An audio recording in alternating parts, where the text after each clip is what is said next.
তোমার অংশ ছিলাম প্রতিদিনই, তিলে তিলে করলে ঋণী ওগো গর্ভধারিণী। তুমি আমার জন্মদাত্রী, তুমি আমার মা,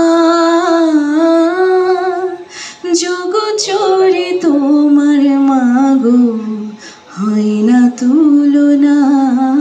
ধরনের স্বীকৃতি পাই, তো সেই স্বীকৃতিটা যখন মানে আমার কাজের জন্য আমার মাকে যখন সেই স্বীকৃতিটা দেওয়া হয়, আমার মনে হয় যে এর থেকে বড় স্বীকৃতি আর পৃথিবীতে অন্য কিছু হতে পারে না।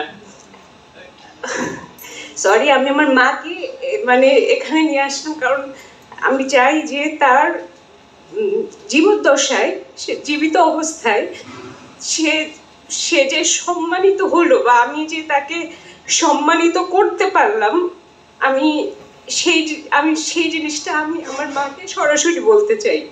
কখনো সুযোগ হয় না। আমাদের যেটা হয় যে আমরা হয়তো মাকে অনেক ভালোবাসি, অনেক কিছু বলতে চাই, কিন্তু কোথায় যেন আমাদের একটা বাধা থাকে, যার কারণে আমরা আমাদের কথাগুলো কখনো ওইভাবে বলতে পারি না।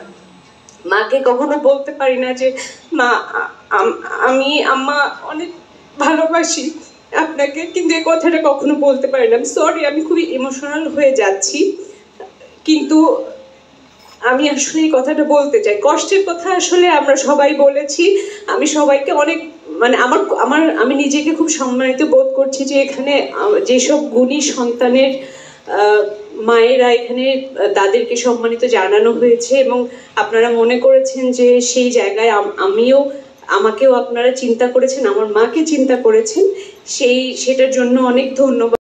আবেগী হয়, আর ছেলেরা হচ্ছে আবেগী, কিন্তু আবেগ প্রকাশ করা যাবে না, কারণ ছোটবেলা থেকে আমরা ছেলেদের রূপান্তরে প্রয়াস চালানো। পরে মা রিবস জার্ভিসের মৃত্যুর পর মেয়ে